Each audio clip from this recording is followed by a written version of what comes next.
What's up, everybody? Today we are going to be taking a look at the WWE WrestleMania Steel Cage Challenge Arcade Classic from Basic Fun. Now, Basic Fun has just came out with a WrestleFest cabinet in a 3/4 scale and a little bit of a larger one, as well as a countertop scale. But this little mini guy right here was released right around the same time. It became available for pre-order, and it just arrived today from Amazon. But this is the WrestleMania Steel Cage Challenge, which, if you guys are familiar with that title, if it does sound familiar to you, on the Nintendo Entertainment System, there was a game, WrestleMania Steel Cage Challenge. Of course, back then it was WWF, published by LJN. So we're gonna open this little arcade cabinet up, check it out, see what it's all about, see how it compares to the Steel Cage Challenge NES game. If it's an exact clone of the ROM, just changed around a little bit with some of the licensing, with their logos and things like that, or if wrestlers, theme songs, whatever, have been removed, because that was one of the things with Basic Fun's WrestleFest, was that they did not acquire all the licenses. There was people that were left out of the game. We are going to see who all is included in this, if everybody's included in it. I mean, on the box, you got the Ultimate Warrior, you got Jake the Snake Roberts, Ted DiBiase, Roddy Piper. On the top, you got DiBiase again. On the side of the cabinet, as you can see, Bret Hart, The Undertaker, Hulk Hogan. It appears so far that a lot of the wrestlers are in it, but there are some random ones that may not be in it. We will see if all the characters are in the game and how the game actually plays compared to the NES version. So we got the arcade cabinet unpackaged. Here it is. You have the WWE WrestleMania logo on the marquee. Side of the cabinet has Bret the Hitman Hart, The Undertaker, Hulk Hogan. The other side with Jake the Snake Roberts, Roddy Piper, Ultimate Warrior. We'll see who all has been left out. I haven't seen the Macho Man Randy Savage or the Mountie, which both of them were on the cover of the NES game. So we'll turn this thing on for the first time and check it out. Basic Fun logo, the current WWE logo. Okay. So that's different, throwback. No LJN logo, so obviously LJN is not affiliated with this. But this is the main startup screen, as is on the NES version, with one giant change, of course. The WWF logo has been altered to the current WWE logo. So we'll hit start. All the modes from the NES version are there. The one-on-one, the tag team championship, and the WWE championship. Again, this is so far, it's been identical to the NES version, except for the WWE logos and the lack of LJN.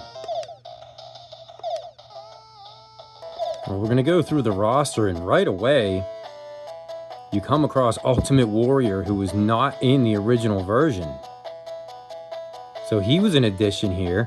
Makes me wonder, are we going to see players that were not there? Because Hulk Hogan was the first character that came up in the NES game.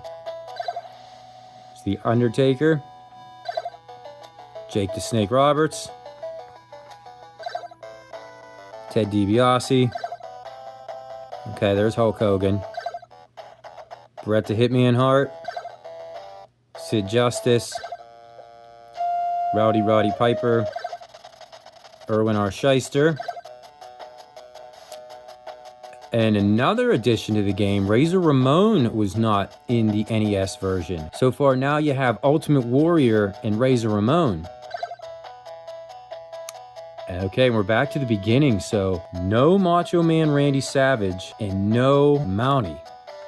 But you have Ultimate Warrior and Razor Ramon. Interesting. So naturally I'm going to pick Razor Ramon. And I'm going to go up against Ted DiBiase. So far the intros are the same. And here we are.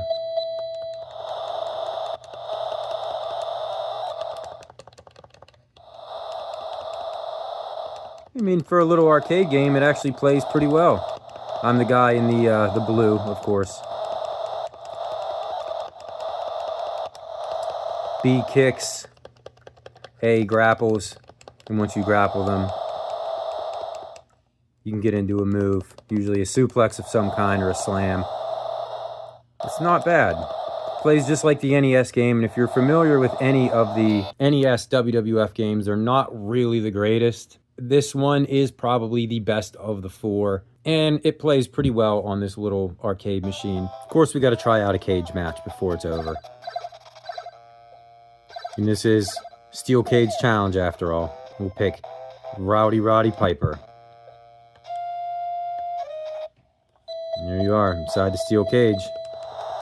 Basically the same exact game, except if you know anything about wrestling, the goal is to escape the cage, beat your opponent till he's incapacitated, and escape the cage to win. So some final thoughts on this thing.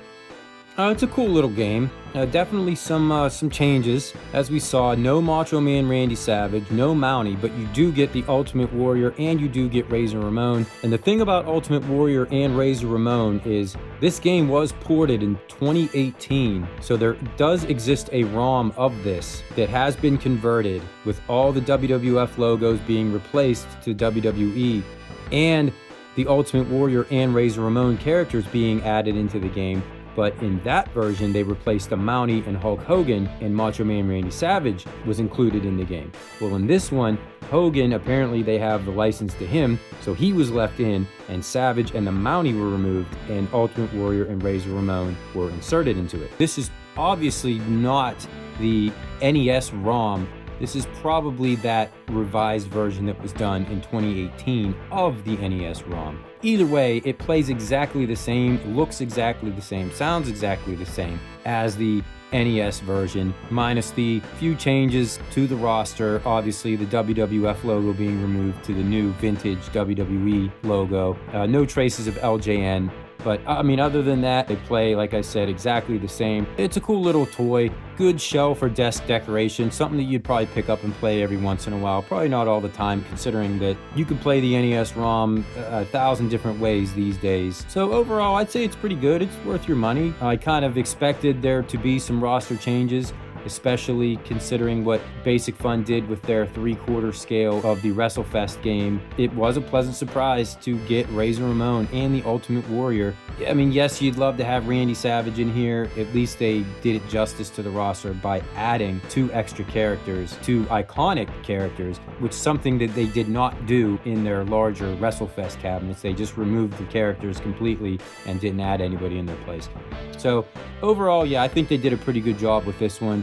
It's worth the money, and this wouldn't be your ideal way of playing this game either, but it's a fun little thing to have sitting around and a fun little thing to pick up and play every once in a while. So thank you everybody for watching, and we will see you next time.